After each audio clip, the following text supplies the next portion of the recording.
Greetings, welcome to another episode of the Central Safety Group video series. My name is Nan Austin, I'm Vice President of the Central Safety Group.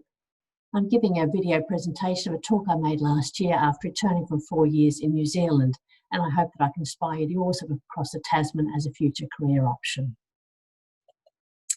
For those of you who may not be aware, New Zealand is a very small green country to the east of Australia.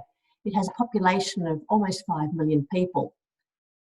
Half of these people live in Auckland, which means Auckland is a very crazy place. Of the population, 52% are Pākehā or white New Zealanders. 15% are Maori, which is the indigenous population. As you can see, 15 and 9% come from the north, from Asia and the Pacific Islands. Many people think of New Zealand as sheep and cows. However, as you can see, the service sector contributes 63% of its GDP. It is a very rich country, both from its natural resources and also from its service sector. Now, this is where it all started back in 2010. There was an explosion at a coal mine at Pike River on the South Island, of which 28 people were killed. This is the most significant single workplace event in New Zealand's work history. This event led to legal action and a royal commission, and the government was criticised for deregulating safety and leaving it in the hands of the managers and private providers. Unfortunately, at the end of it, no charges were laid. There was a small amount of compensation for each family. There is still a lot of distress and pain about this event in New Zealand.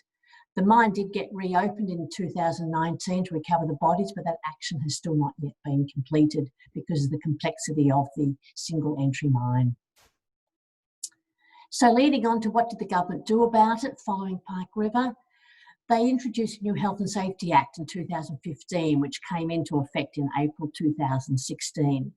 This is very much mirrored on the Australian Health and Safety Act, so it's something which I was very familiar with because it moved the focus from the old-fashioned monitoring of events to the proactive risk management approach, which we are much more familiar with in Australia. The government also set up WorkSafe New Zealand, which again we'll be very familiar with, like our WorkSafe regulators in Australia, with a very similar role and function in the workplace. Unfortunately, all these changes which have been in place are not leading to the improvement which had been expected. As you can see from this safe work comparison between Australia and New Zealand, while Australia has seen a decrease in serious injuries, New Zealand is still seeing an increase in serious injuries. So still more work needs to be done in making sure that work is done safely in New Zealand. I mentioned earlier about the Maori or the indigenous population. While the rates of workplace injuries are similar between the Pākehā and the Maori, the fatality rates are much higher in Maori workers. This is possibly because they are employed in the very high-risk industries of agriculture, forestry and construction. There's also higher rates of temporary employment amongst the Maori. So that also may mean they're not getting the training or the supervision they require in doing their tasks. Unfortunately, there is still quite a lot of racism and discrimination, which actually also contributes to the poorer health outcomes. So if they become injured, they may actually have a worse outcome than someone else in a similar situation. Also, some Maori do not, I wouldn't say the word value, they are sceptical of Western medicine and may not want to receive the care in hospital that we would actually be willing to accept ourselves.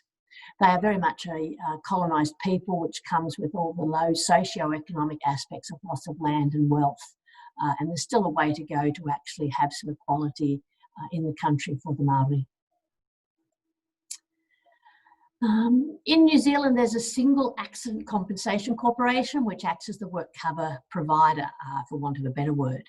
However, in New Zealand, it's a no-fault scheme that covers everyone, whether you are injured in an accident, at work, at home, at sport, whilst enjoying yourself in New Zealand. It's an extremely generous scheme that covers medical costs, social costs, vocational costs. However, because the emphasis is on accident you need to actually have an event.